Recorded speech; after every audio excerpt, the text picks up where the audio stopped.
नमस्कार, माझं नाव आरोही अनिल नंदा. मी इयत्ता 7वीत शिकत आहे. मी आषाढी एकादशी निमित्त ही सुंदरशी अशी विठ्ठलाची रांगोळी काढलेली आहे. मला अशी कल्पना आली की आपण ही रांगोळी काढावी. मला हा छंद आहे रांगोळीचा, म्हणून मी ही रांगोळी काढली. माझी आई एक रांगोळी आर्टिस्ट आहे.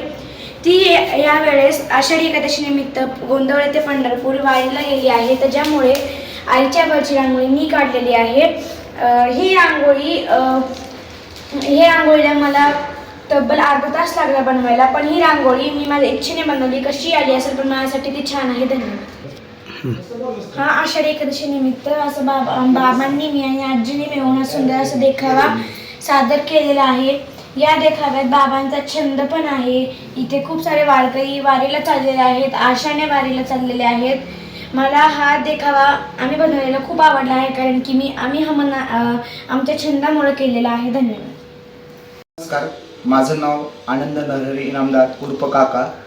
मी सध्या जनता कॉलनी शिवालय अपार्टमेंट दौंड येथे राहत असून मी एमकेअर फार्मास्युटिकल या ठिकाणी टेक्निशियन म्हणून काम करत आहे. मी यावर्षी आषाढी एकादशी निमित्त घरगुती पायी वारी दिंडी सोहळा हा सादर केलेला आहे देखावा. या देखाव्याची संकल्पना अशी मनामध्ये आली की माझी मिसेस सौ अनघा आनंद इनामदार ही यावर्षी गोंदवले ते पंढरपूर पायीवारी चालत गेलेली आहे. मला नोकरीनिमित्त पालखीचा आनंद घेता आला नाही, म्हणून मी ही पायीवारी दिंडी घरीच आनंदाने साजरा करत आहे. प्रथम मी अशी सुंदर अशी सुस्वागतमची कमान दाखवलेली आहे. या ठिकाणी रांगोळीनं पालखीचं आम्ही स्वागत करत आहोत असं दाखवलेलं आहे. समोर गजंत लक्ष्मी हत्ती हळदी कुंकाचे करंडे घेऊन पालखीचं स्वागत करत आहे. त्यानंतर आपले संरक्षण करणारे पोलीस विभाग या ठिकाणी मी समोर ठेवलेले आहेत. समोर गेटच्या समोर प्रत्येकाला काहीतरी देवाला देण्याची इच्छा असते, म्हणून एखादी अशी बाई की जी फुलं विकत आहे असं दाखवलेलं आहे. सुंदर अशी दौंडची कमान दाखवलेली आहे. त्यानंतर वारकरी पूर्ण असे उभारलेले आहेत आणि ते पताका घेऊन उभारलेले आहे असं दाखवलेलं आहे. या ठिकाणी जो आपला घोडा आहे तो पूर्ण चक्र फिरत आहे. त्यानंतर या ठिकाणी असे वारकरी दाखवलेत. काही असा वारकरी आहे की जो आपल्या मुलाला पाठीवर घेऊन वारीचा आनंद घेत आहे. या त्यानंतर फुलं विकणारी बाई मी या ठिकाणी दाखवलेली आहे. परत तुळस घेतलेली इथे या ठिकाणी स्त्री दाखवलेली आहे व नंतर असे सुंदर असे फुगडी खेळणाऱ्या इथं मी स्त्रिया दाखवलेल्या आहेत. विणा घेतलेला माणूस दाखवलेला आहे.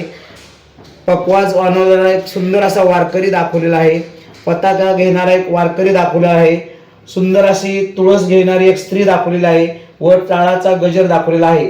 आणि काही वारकरी चालत चालत आपल्या ठिकाणी येत आहेत आणि एक सुंदर अशी मुलगी की जी सायकलवर बसून ही वारी पाहत आहे असं दाखवलेलं आहे. वडिलांबरोबर सायकलवर आनंद घेणारी मुलगी मी या ठिकाणी दाखवलेली आहे. परत असा सुंदर असा वारकरी सगळे उभा आहेत आणि याच्यामध्ये फुगडी खेळत आहेत हे दाखवलेलं आहे. त्यानंतर बैलगाडीवर रथ दाखवून या रथामध्ये तुकाराम महाराजांच्या पादुका दाखवल्या आहेत. या पादुकाचं दर्शन घेणारा इथे वारकरी दाखवलेला आहे. त्यानंतर नवीन नवरा नवरी सुद्धा पालखीचं दर्शन घेण्यासाठी या ठिकाणी आलेले आहेत.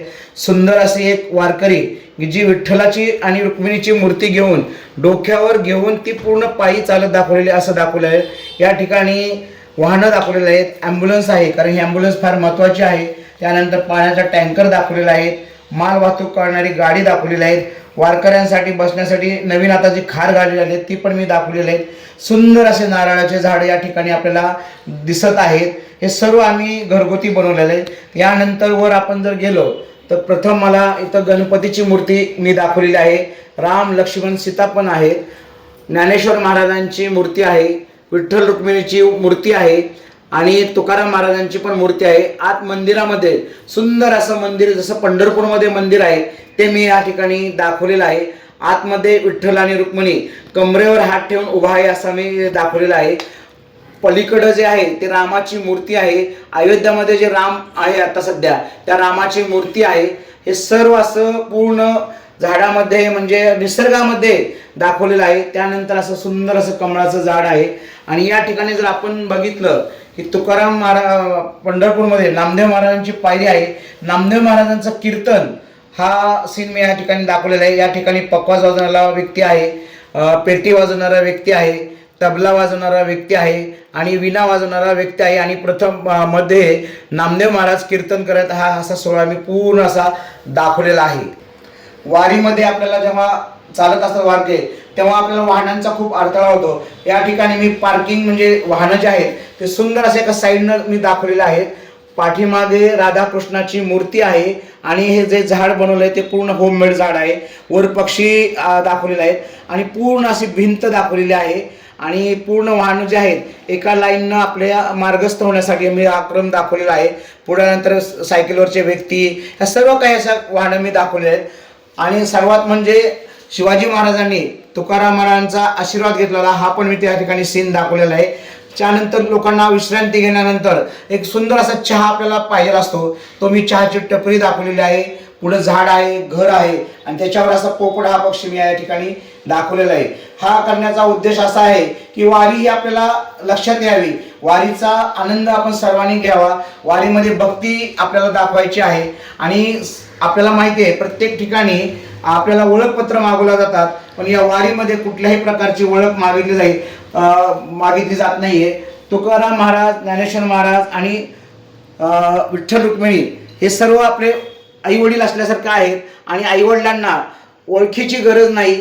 त्यासाठी ही वारी फार महत्त्वाची आहे आणि वारीचा सर्वांनी आनंद घ्यायला पाहिजे ही माझी इच्छा आहे.